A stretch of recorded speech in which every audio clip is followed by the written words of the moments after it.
નમસ્કાર, સ્વાગત છે આપનું સમાચારોમાં। આપની સાથે હું છું પ્રિયંકા। આજથી ભાજપનું વિજય સંકલ્પ સંમેલન શરૂ થવા જઈ રહ્યું છે। ભાજપના ચૂંટણી પ્રચારનો આજથી વિધિવત પ્રારંભ થશે। મહેસાણામાં સીએમ, ડેપ્યુટી સીએમ હાજર રહેશે, તો સુરેન્દ્રનગરમાં જીતુ વાઘાણી હાજર રહેશે, ભાવનગરમાં ભૂપેન્દ્રસિંહ ચુડાસમા હાજર રહેશે અને સુરતમાં પુરુષોત્તમ રૂપાલા હાજર રહેશે। ભાજપ द्वारा આજથી ચૂંટણી પ્રચાર અભિયાનનો વિધિવત રીતે પ્રારંભ કરવામાં આવનાર છે। આજે ભાજપના વિજય સંકલ્પ સંમેલનની શરૂઆત થવા જઈ રહી છે। સુરેન્દ્રનગરમાં જીતુ વાઘાણી, સુરતમાં પુરુષોત્તમ રૂપાલા, જ્યારે ભાવનગરમાં ભૂપેન્દ્રસિંહ ચુડાસમા હાજર રહેશે, તો મહેસાણામાં વિજય રૂપાણી અને નીતિન પટેલ હાજર રહેશે।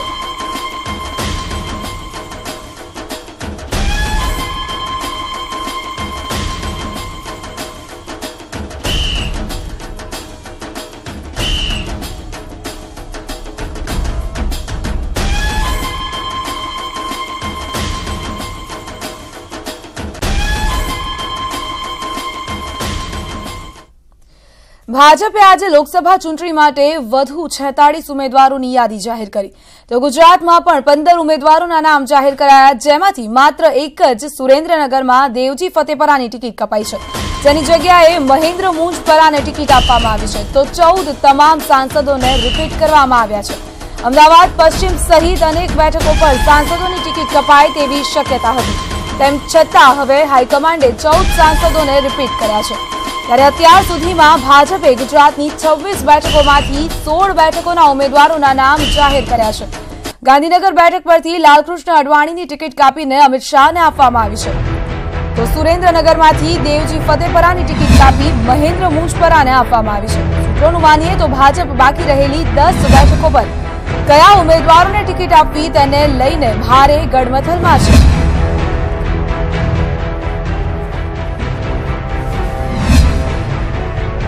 ભાવનગરથી ભારતીબેન શિયાળને ટિકિટ આપવામાં આવી છે। દેવુસિંહ ચૌહાણને ખેડા બેઠક પરથી ટિકિટ આપવામાં આવી છે। નારણ કાછડિયા અમરેલીથી રિપીટ કરાયા છે। જશવંતસિંહ ભાભોરને દાહોદથી ટિકિટ આપવામાં આવી છે। 14 સાંસદોને રિપીટ કરવામાં આવ્યા છે। તો રાજકોટથી મોહન કુંડારિયા, ભાવનગરથી ભારતીબેન શિયાળ, અમરેલીથી નારણ કાછડિયા, દાહોદથી જશવંતસિંહ ભાભોર, ભરૂચથી મનસુખ વસાવા, બારડોલીથી પ્રભુ વસાવા, નવસારીથી સીઆર પાટીલ, જામનગરથી પૂનમ માડમ, વલસાડમાં કેસી પટેલને ટિકિટ અપાઈ છે, તો સુરેન્દ્રનગરમાં મહેન્દ્ર મુંજપરાને ટિકિટ અપાઈ છે, તો વડોદરામાં રંજનબેન ભટ્ટને ટિકિટ આપવામાં આવી છે।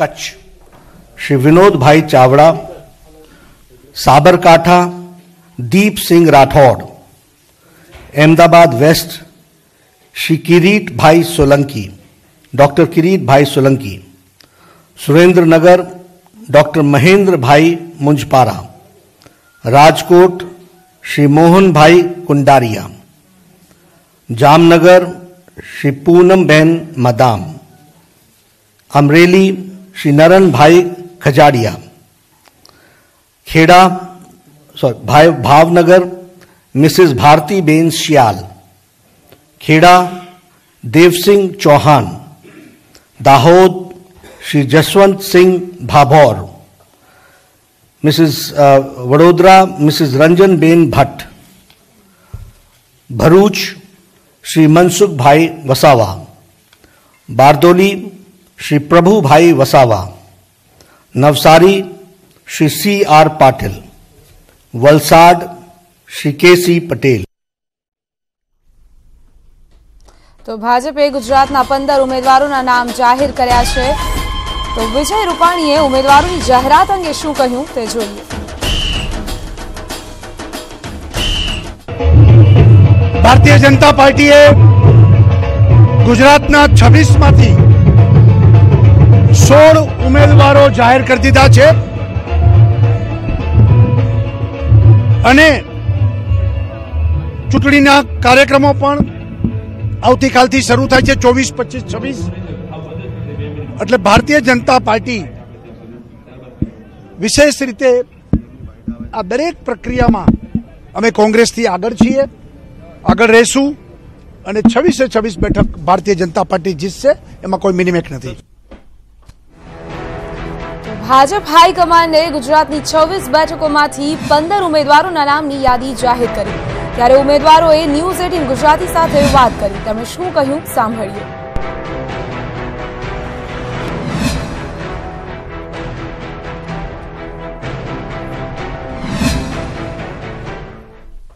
અમારા સાંસદ શ્રી ફરી એમને જ ટિકિટ મળે એવી જે અમારા કાર્યકર્તાઓએ નિરીક્ષક સામે જે માંગ મૂકી, એટલા માટે હું મારા કાર્યકર્તાનો ખૂબ ખૂબ આભાર માનું છું કે મારું વડોદરાનું એરપોર્ટ એ ઇન્ટરનેશનલ એરપોર્ટ બને એ વાત મારી કામગીરી બાકી રહી છે. હું સાંસદ હોત કે ન હોત એ કામ મારું પૂરું થવાનું હતું. એમાં 1 લાખનો ઉમેરો થવાનો છે. 2,51,000 મતથી અમરેલી સંસદીય વિસ્તારની આ લોકસભાની સીટ જીતવાની છે આવનારા સમયમાં. અને આ સીટ જીતવા માટે નારાયણભાઈ કાછડિયા તો એક નિમિત્ત બનવાના છે, પરંતુ આ સંસદીય વિસ્તારનો મારો એક કાર્યકર્તા બૂથ ઉપર અને ગામડે આ ચૂંટણી લડતો હશે, એની ઉપર વિશ્વાસ અને ભરોસો છે કે એક જ મુદ્દો રહેશે કે તમામ સુરેન્દ્રનગરની જનતાની તમામની સેવા કરવી અને વધારેમાં વધારે મતથી જીતેલો તો છું જ, પણ વધારેમાં વધારે મતથી લીડ મળે એવી ભગવાનને પ્રાર્થના કરીને મારી રણનીતિ નક્કી કરી છે. જામનગર અને દ્વારકા હું પૂછું છું આદરણીય નાગરિકોનો ખૂબ આભાર માનું છું કે ગયા 5 વર્ષ એમના આશીર્વાદ, એમના વિશ્વાસથી મને એક વિઝનરી નેતૃત્વ હેઠળ, નરેન્દ્રભાઈના નેતૃત્વ હેઠળ પ્રતિનિધિત્વની તક મળી. ફરીથી 2019માં મને આ તક ઉમેદવાર તરીકેની પ્રાપ્ત થઈ છે, ત્યારે હું હૃદયપૂર્વક આપ સૌનો ખૂબ ખૂબ આભાર માનું છું. ભારતીય જનતા પાર્ટીના કાર્યકર્તા તરીકે મને ખેડા લોકસભામાં ઉમેદવાર બનાવે છે, ત્યારે હું નતમસ્તક થઈને બંને શ્રદ્ધેય નેતાઓનો આભાર માનું છું. હું સમગ્ર રાષ્ટ્રીય પાર્ટી, પ્રદેશની પાર્ટી, કર્ણાવતી મહાનગરની પાર્ટી અને સૌ મારા કાર્યકર ભાઈઓ બહેનો, નાગરિકો અને મતદારોનો હૃદયથી ખૂબ જ આભાર માનું છું, કારણ કે મારી પાર્ટીએ મારામાં ખૂબ જ મોટો વિશ્વાસ મૂક્યો છે.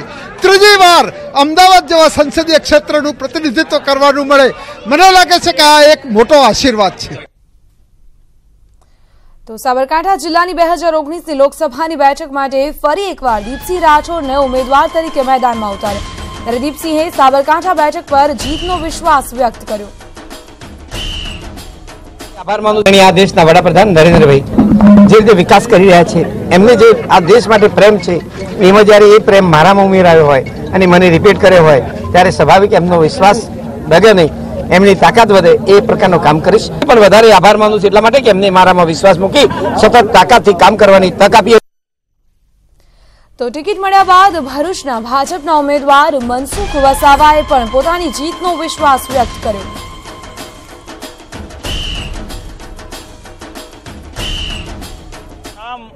ઉપર સુધી પહોંચાડવા માટે તેમણે જે પ્રયત્નો કર્યા છે, જે મને હૂંફ આપી છે, એના માટે સમગ્ર તાલુકા અને જિલ્લાની અને તમામ હોદ્દેદાર મિત્રોનો ખૂબ ખૂબ આભાર માનું છું. નરેન્દ્રભાઈ મોદી સાહેબ, પ્રધાનમંત્રી શ્રી અને રાષ્ટ્રીય અધ્યક્ષ અમિત શાહ સાહેબનો પણ હું આભાર માનું છું કે મારું નામ જે નીચેથી ઉપર સુધી મોકલ્યું એના પર એમને વિશ્વાસ મૂક્યો છે અને 6ઠી વખત મને રિપીટ કર્યો છે. હું પાર્ટીને અને મારા કાર્યકર્તાને વિશ્વાસ અપાવું છું કે જે મારામાં જે પ્રકારે વિશ્વાસ મૂક્યો છે એ હું પૂરેપૂરો એના પર હું ખરો ઉતરીશ. વલસાડ ડાંગ લોકસભા બેઠકના ભાજપના ઉમેદવાર તરીકે વર્તમાન સાંસદ ડોક્ટર કેસી પટેલની જાહેરાત થઈ છે. મહત્વપૂર્ણ છે કે ડોક્ટર કેસી પટેલે 2014માં 2 લાખથી વધુ મતોની લીડથી વિજય મેળવ્યો હતો. તે પહેલા આપને સંભળાવીએ CR પાટીલે શું કહ્યું. જે વિકાસના કામો અમે કર્યા છે એમાં હજુ પણ નવા કંઈક ને કંઈક કામો તો આવતા રહેવાના છે. આપણે એક નાનું ઘર હોય છે ને, તો ઘરની અંદર પણ રોજ નવા કામ નીકળતા હોય છે.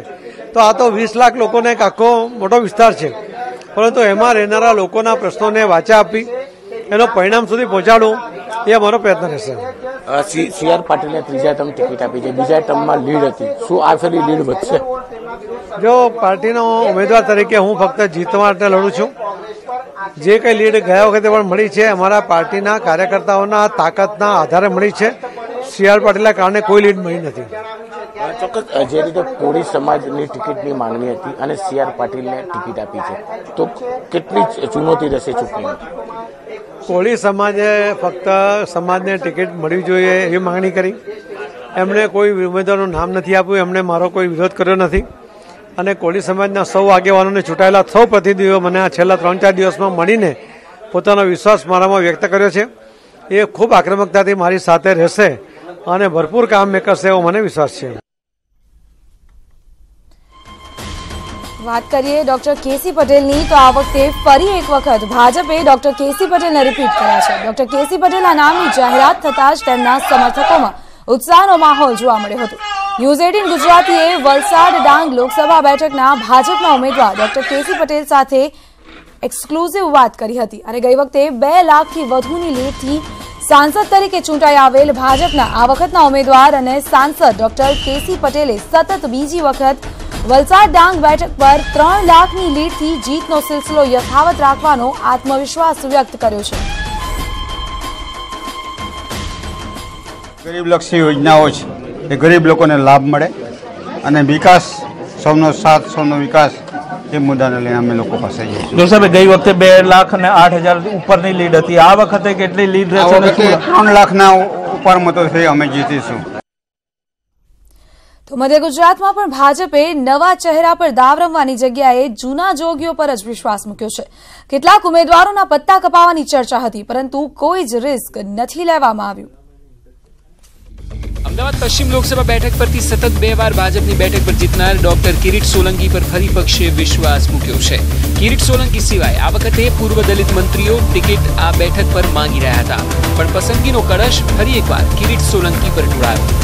તેઓ શા માટે થયા રિપીટ? તેના કારણ પર નજર કરીએ તો પ્રધાનમંત્રી મોદીની નજીકના નેતાઓમાં તેમનો સમાવેશ થાય છે. સામાન્ય માણસ સાથે મળતાવળો સ્વભાવ છે. વિકાસના કામોને સતત પ્રાથમિકતા આપે છે અને બેસ્ટ સાંસદનો એવોર્ડ પણ મળ્યો છે. 2014માં પ્રથમવાર સાંસદ બનેલા સાબરકાંઠાના સાંસદ દીપસિંહ રાઠોડને ફરી એકવાર તક આપવામાં આવી છે. આ તક તેમને કેમ આપવામાં આવી તેના કારણો પર નજર કરીએ તો 1998માં પ્રથમ વખત વિધાનસભા ચૂંટણી જીત્યા અને 2 વખત ધારાસભ્યનો અનુભવ ધરાવે છે. ઉત્તર ગુજરાતના સહકારી ક્ષેત્રમાં મોટું નામ છે. ઓબીસી કમિટીના ચેરમેન પણ રહ્યા છે. દેવસિંહ ચૌહાણને ખેડા બેઠક પરથી રિપીટ કરાયા. અમિત શાહની ગુડગુડમાં તેઓ છે. સાંસદ તરીકે તેમની કામગીરી સારી રહી છે. સાથે જ સ્થાનિક સ્તરે મજબૂત સંગઠન બનાવ્યું છે. 2014માં વડાપ્રધાને વડોદરા બેઠક છોડી અને ત્યારબાદ પેટા ચૂંટણીમાં રંજનબેન ભટ્ટને જીત મળી. જોકે રંજનબેનને પણ રિપીટ કરાયા છે. તેમને રિપીટ કરાયાના કારણો પર નજર કરી તો તેમની છબી સ્વચ્છ છે, પ્રજાલક્ષી અભિગમ છે, સ્થાનિક સંગઠનને મજબૂત બનાવનાર નેતા છે, વિકાસના અનેક કામો હાથ ધર્યા છે. દાહોદ બેઠક પર પણ ભાજપે નવા ઉમેદવારની જગ્યાએ જૂના ચહેરા પર જ દાવ રમ્યું છે. ભાજપે જશવંતસિંહ ભાભોરને રિપીટ કર્યા છે. તેની પાછળના કારણ જોઈએ તો તેઓ નિર્વિવાદિત, મજબૂત અને સ્વચ્છ છબી ધરાવે છે. ભાજપ પાસે અન્ય દાવેદારી હતી જ નહીં. દાહોદમાં વિકાસના અનેક કામો કર્યા છે. રિપીટ થિયરી અપનાવવા પાછળ ભાજપનું વ્યૂહ સ્પષ્ટ છે. આગામી ચૂંટણીમાં કમસે કમ ગુજરાતમાં તો ઉમેદવારને બદલે લોકો મોદીના નામે જ ભાજપને મત આપશે તેવી ભાજપની ગણતરી છે. આથી ભાજપે નવા ચહેરાનું રિસ્ક ટાળીને ઉમેદવારો રિપીટ કર્યા છે. Bureau report, news 18 Gujarati. સુરેન્દ્રનગરના ભાજપના સાંસદ દેવજી ફતેપુરાની ટિકિટ કપાતા તેઓ રોષે ભરાયા. તેઓએ ન્યૂઝ 18 ગુજરાતી સાથેની વાતચીતમાં પોતાનો બળાપો કાઢ્યો. તેઓએ સીધો આરોપ મૂક્યો કે પૈસાના જોરે તેમની ટિકિટ કાપવામાં આવી છે. તો રૂપિયાના જોરે તેમની ટિકિટ કપાવવાનો આક્ષેપ મૂક્યો. વઢવાણના ધારાસભ્ય ધનજીભાઈએ તેમની ટિકિટ કપાવી હોવાનો આક્ષેપ પણ મૂકવામાં આવ્યો. તો સુરેન્દ્રનગર બેઠક પર સાંસદનો આક્રોશ સામે આવ્યો છે. દેવજી ફતેપુરા નારાજ થઈ ગયા છે. તેમની ટિકિટ કપાઈ જતા તેમણે પાર્ટીના નેતાઓ પર સનસનીખેજ આરોપ મૂક્યો છે. તેમનો આક્ષેપ છે કે રૂપિયાના જોરે તેમની ટિકિટ કાપવામાં આવી છે.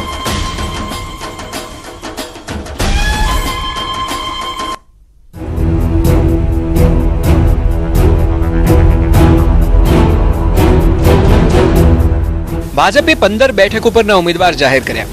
14 બેઠકો પર તો કોઈ વિવાદ નથી થયો, કારણ કે તમામ ઉમેદવારોને ફરી એકવાર મોકો અપાયો છે. પરંતુ એક બેઠક કે જ્યાં પૂરેપૂરા વિરોધના એંધાણ છે તે બેઠક છે સુરેન્દ્રનગર. સુરેન્દ્રનગરના સાંસદ દેવજીભાઈની ટિકિટ કપાઈ અને ટિકિટ ફાળવાઈ ડોક્ટર મહેન્દ્ર મુંજપરાને. બસ આટલું જણાતા જ સાંસદ સાહેબે પાર્ટીના નેતાઓ પર ગંભીર આરોપ લગાવ્યા. દેવજી ફતેપુરાએ ન્યૂઝ 18 સાથેની વાતચીતમાં કહ્યું કે વઢવાણના ધારાસભ્ય ધનજી પટેલને લીધે તેમની ટિકિટ રૂપિયાના જોરે કપાઈ છે. પૈસાના જોરે આ ટિકિટ એ અપાવી છે, એ ફાઇનલ. પૈસાના જોરે આ ટિકિટ એ અપાવી છે એ ફાઇનલ. સાંભળ્યું ને, સાંસદ તો રૂપિયાના જોરે ટિકિટ આંચકી લેવાના આરોપ લગાવી રહ્યા છે. જ્યારે તેમને પૂછાયું કે હવે તેઓ શું કરશે, શું તેઓ કોંગ્રેસમાં જોડાશે, તો સાંસદે હા ના કહી, પણ ના પણ નથી કહી. કોંગ્રેસમાં જોડાઓ કે ભાજપમાં રહો કે એ સમાજ નક્કી કરશે કે દેવજીભાઈ તમારે આમને એમ કરવાનું છે, એ પ્રમાણે હું કરીશ. દેવજીભાઈના આરોપ ખૂબ સનસનીખેજ છે. જો કે આવનારા સમયમાં ખરેખર તેઓ શું કરે છે? શું ભાજપના નેતાઓ તેમને સમજાવી લેશે કે પછી અત્યાર સુધી જે થઈ રહ્યું છે તેનાથી અલગ આ વખતે દેવજીભાઈના રૂપમાં ભાજપના કોઈ મોટા નેતા કોંગ્રેસમાં સામેલ થશે? Bureau report, news 18 Gujarati. Ahmed પટેલનો પુત્ર ફૈઝલ પટેલ લોકસભાની ચૂંટણી નહીં લડે. ખુદ ફૈઝલ પટેલે ટ્વીટ કરીને ચૂંટણી ન લડવાની જાહેરાત કરી છે. ફૈઝલ પટેલ ભરૂચથી લોકસભાની ચૂંટણી લડશે તેવી અટકળો ચાલતી હતી, પરંતુ ફૈઝલના આ ટ્વીટ સાથે જ સમગ્ર ચર્ચા પર પૂર્ણ વિરામ મુકાઈ ગયું છે.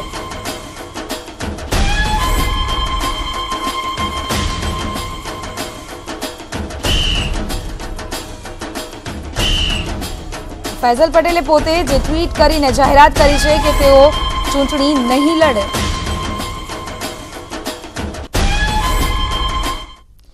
રાજકોટમાં ફરી ગરમાયું છે રાજકારણ. નરેશ પટેલના પુત્ર શિવરાજ પટેલના પોસ્ટર્સ લાગ્યા છે. ભાઈ આવે છે રાજકોટથીના લખાણ સાથે પોસ્ટર લાગ્યા છે. પરેશ ગજેરા બાદ શિવરાજ પટેલના પોસ્ટર લાગ્યા છે. ભાજપમાંથી મોહન કુંડારિયાનું નામ જાહેર થતા જ શિવરાજ પટેલના પોસ્ટર લાગી ગયા છે. રાજકોટમાં ફરી એકવાર રાજકારણ ગરમાયું છે. પરેશ ગજેરા બાદ શિવરાજ પટેલના પોસ્ટર લગાવી દેવામાં આવ્યા છે. ભાઈ આવે છે તેવા પોસ્ટર લગાવવામાં આવ્યા છે.